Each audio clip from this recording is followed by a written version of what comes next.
In 774, in the city of Padua in the Veneto region, Italy, the conflict between Frankish King Charlemagne and Lombard King Desiderius began to explode. Charlemagne, who inherited the throne from his father, Pepin the Short, was determined to expand the territory and power of the Frankish kingdom. Desiderius, the last king of the Lombard kingdom, felt threatened by Frankish expansion and was determined to defend his territory. Conflict between these two kingdoms became inevitable when Charlemagne launched a campaign to conquer the Lombards. Negotiations and mediation efforts failed, and war became the only solution. Charlemagne mobilized a powerful army, including battle-hardened and fully equipped Frankish warriors. He established a military camp near Padua and began preparations for the attack. Meanwhile, Desiderius reinforced the city's defenses. Place your troops in strongholds and strategic points. Desiderius clearly understood that a frontal attack from the Franks was inevitable. He used Padua's natural terrain to his advantage, build fortified defenses, and place armies in strategic positions to slow down the Frankish advance. The Battle of Padua began with fierce clashes between the two sides. The Frankish army attempted to break through the Lombard defenses, but encountered fierce resistance. The Lombard warriors, led by Desiderius, fought with great determination. However, the Frankish army, under the talented leadership of Charlemagne, found the weak spots in Lombard's defense and began to attack more effectively. Frankish armies used trebuchets and siege towers to breach the walls and advance inside.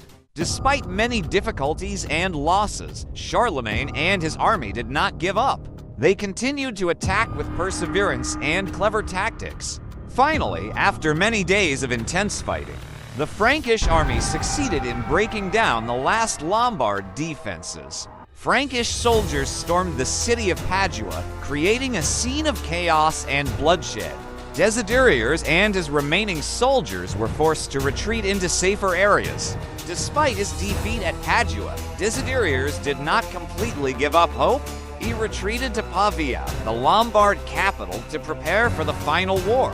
However, with the heavy defeat at Padua and the loss of many soldiers, Desiderius's forces were significantly weakened. After his victory, Charlemagne occupied the city of Padua and established his control. He reorganized the government and ensured that the city would not be able to rebel against him again. Charlemagne also took measures to consolidate his power in the newly conquered lands. He issued new policies and built defensive structures to protect the city from potential outside attacks. The occupation of Padua was not only a military victory, but also an important strategic step in Charlemagne's territorial expansion. The victories at Padua and Pavia opened a new chapter in European history. Charlemagne became one of the most powerful kings of the Middle Ages, with the Carolingian Empire extending from the Frankish East to the Mediterranean Sea. He used his dominance to promote political, military, and cultural reforms.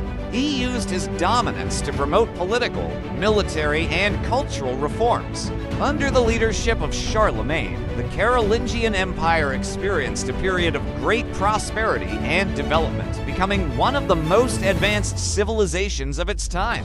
The Battle of Padua in 774 was not only an important military event, but also marked a turning point in European history.